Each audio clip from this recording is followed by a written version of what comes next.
शुरुआत करेंगे उस खबर से जिसने पाकिस्तान के हुक्मरानों की नींद उड़ा दी है और बैक टू बैक बैठकें जो है वो लगातार जारी है और शायद इसीलिए कहा जा रहा है कि 36 घंटे की जो रात अगली है, 36 घंटे का समय है, वो भारी होने वाला है। एक रिपोर्ट देख लेते हैं। भारत में बैक टू बैक बैठकों का दौर जारी, पाकिस्तान पर कार्रवाई की पूरी तैयारी, पाकिस्तान के बर्बादी का फरमान, जल्द हो सकता है पहलगाम के बदले का ऐलान।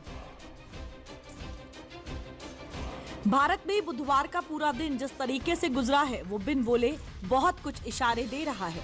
पीएम मोदी ने एक के बाद एक कई बैठकें की और इन बैठकों के बाद जिस तरह की हलचल नजर आ रही है, इस बात से कोई नकार नहीं सकता कि भारत जल्द ही पाकिस्तान पर कोई बड़ा एक्शन ले सकता है।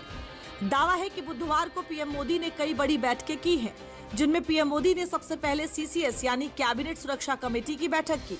इसके बाद सीसीपीए यानी cabinet committee on political affairs की अहम बैठक हुई। फिर तीसरी बड़ी बैठक कैबिनेट की आर्थिक मामलों की कमेटी सीसीईए की हुई। बैठकों के बाद पीएम मोदी पीएमओ गए। दावा है कि वहां वॉर रूम में बड़े अधिकारियों के साथ चर्चा की है। इससे पहले पीएम मोदी ने मंगलवार को तीनों सेनाओं के प्रमुख के साथ एक बैठक की, जिससे ये निकलकर सामने आया था कि पीएम मोदी ने तीनों ही सेनाओं को खुली छूट दे दी है। इस फैसले के मायने क्या है, आप रक्षा विशेषज्ञों से समझिए। ये मेरे ख्याल से ये दिखाता है कि हमारी ये पॉलिटिकल विल क्या है, ये दिखाती है कि प्रधानमंत्री पूरे कंट्रोल पर है और ये दिखाती है कि पूरा देश इकट्ठा है। एक तरफ से ये मैसेज बाहर के देशों को भी जारी है कि भारत का इरादा मजबूत है और जो भी हम एक्शन लेंगे सोच समझ के लेंगे और वो एक्शन बहुत जबरदस्त एक्शन होगा। सेना को अगर देखेंगे, रक्षा का मामले में सबसे ज्यादा रक्षा का विषय सेना ही जानती है। तो जब सीडीएस बैठेंगे और सीडीएस ने डिसाइड किया है किस ऑपरेशन को किस तरह से अंजाम देना है, उसकी बेस्ट जो एजेंसी है उसको डील करने की, सोचने की और समझने की वो सेना ही है। तो डेफिनेटली एक बहुत अच्छा डिसीजन है और आज के डिसीजन में जो पॉलिटिकल विल है, जिसे कहते हैं पॉलिटिकल विल, जो पॉलिटिकल बॉसेस ने हम लोगों को आदेश दे दिया है ऑलरेडी कि आप जाइए और आगे कार्रवाई करिए, तो उसके बारे में डेफिनेटली आर्मी एक ऐसा एजेंसी है जो कि उस पर सबसे बेस्ट टाइमिंग सेलेक्ट कर सकती है, एरिया सेलेक्ट कर सकती है और जो हमारे को टारगेट दिए गए हैं वो वाले ऑब्जेक्टिव्स हम कंप्लीट करवाएंगे।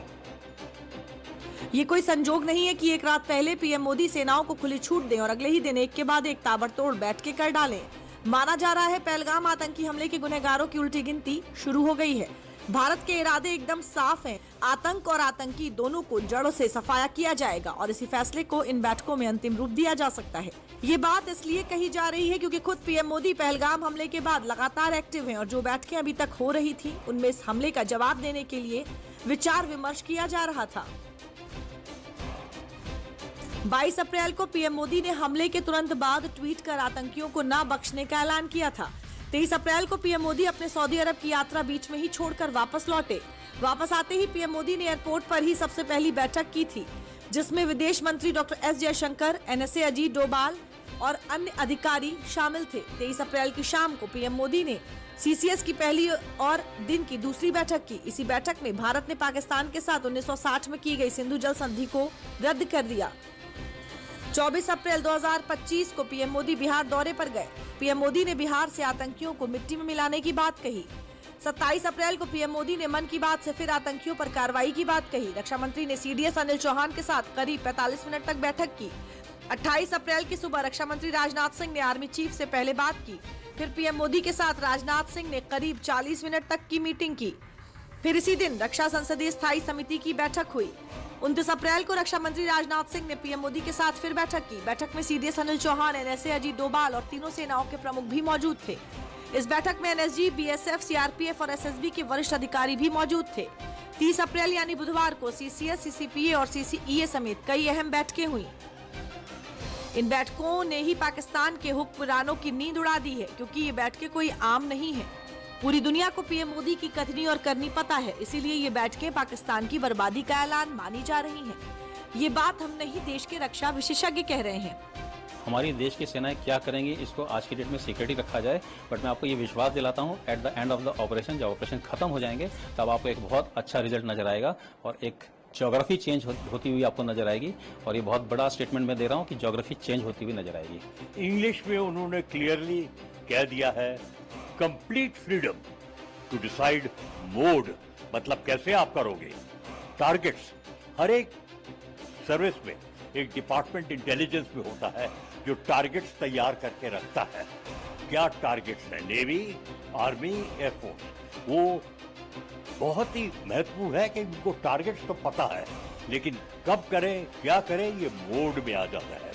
फिर उन्होंने कहा they can decide the mode और टारगेट्स और टाइमिंग, मतलब कब आपको करना है एंड ऑफ आवर रिस्पॉन्स। तो ये दिखा दिया है कि उनके ऊपर रिस्पॉन्सिबिलिटी दे दी है कि आप जब मर्जी किस मोड में करें। भारत में तो यही माना जा रहा है कि पाकिस्तान पर कार्रवाई की पूरी तैयारी हो चुकी है, बस अंतिम मोहर लगना बाकी है, क्योंकि पूरी दुनिया भी इस वक्त भारत के साथ है। जो बची खुची कसर बाकी थी, भारत ने यूएन में पाकिस्तान का पर्दाफाश कर वो पूरा कर दिया और ये बात भी साफ हो चुकी है कि दुनिया के कई देश पाकिस्तान के खिलाफ भारत के साथ खड़े हैं। अमेरिकी अखबार द न्यूयॉर्क टाइम्स ने 4 डिप्लोमेट्स के हवाले से ये दावा किया कि पहलगाम आतंकी हमले के बाद पीएम मोदी से दर्जनों वर्ल्ड लीडर्स से बात हुई है। रिपोर्ट का दावा है कि पहलगाम हमले के बाद दिल्ली में 100 मिशनों के डिप्लोमेट्स को भी भारतीय विदेश मंत्रालय ने ब्रीफिंग के लिए बुलाया था। रिपोर्ट के अनुसार भारतीय विदेश मंत्रालय ने विदेशी मिशनों के राजनयिकों को ब्रीफिंग में पाकिस्तान के पिछले पैटर्न के बारे में जानकारी दी। इससे ये बताया गया कि पाकिस्तान कैसे भारत को निशाना बनाने वाले आतंकी समूहों को मदद देता रहा है। रिपोर्ट का कहना है कि भारत ने आतंकी हमले में पाकिस्तान का हाथ होने की कुछ खुफिया जानकारी दी है। पहलगाम हमले के बाद डोनाल्ड ट्रंप ने भी कहा है कि अमेरिका आतंकवाद के खिलाफ भारत के साथ मजबूती से खड़ा है। इजराइल के प्रधानमंत्री बेंजामिन नेतन्याहू ने पीएम मोदी से फोन पर बात की थी, यानी आतंकवाद के मोर्चे पर भारत ने पाकिस्तान को चौतरफा घेर लिया है। पूरी दुनिया भारत के साथ है, यानी अगर अब भारत पाकिस्तान पर कोई एक्शन लेता है तो पाकिस्तान के पास दूसरे देशों को बीच में लाने का ऑप्शन भी खत्म हो जाएगा। ये बात भारत भी बहुत अच्छे से जानता है। तो स्वाभाविक है कि उरी में अगर उन लोगों ने हिमाकत किया था, पुलवामा में किया था, उस समय हमने सर्जिकल स्ट्राइक किया, उसके बाद एयर स्ट्राइक किया, तो हम आतंकवाद के खिलाफ जीरो टॉलरेंस पे प्रधानमंत्री पूरी दुनिया में आज इस आतंकवाद के, और आज पाकिस्तान अलग थलग है, पूरा विश्व भारत के साथ है और ये एक तरह से इस बार आतंकवाद पे वो चोट होगी कि आतंकवाद नेस्तनाबूद हो। पूरा भरोसा है कि वो अच्छे फैसले लेंगे, अच्छी तरह से पाकिस्तान को ठोकेंगे। पाकिस्तान पे बिजली कड़कने वाली है। मैं आपको बता दूं, पाकिस्तान में पैनिक है।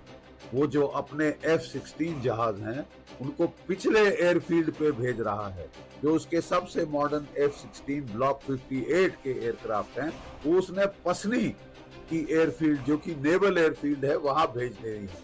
क्यों भेज दिए हैं? ताकि वो जो हमारे S-400 की 400 किलोमीटर की रेंज से दूर रहे, उनके जो top jewels in the crown है वो पहले वार में ही ना उड़ा दिए जाएं। अब माना यही जा रहा है कि पहलगाम के इंतकाम और आतंकियों के काम तमाम करने के लिए, रणनीतियों को अंजाम देने के लिए ही बुधवार को इतनी बैठकें हुई हैं। अब इसका अंजाम क्या होगा ये तो आने वाला वक्त ही बताएगा।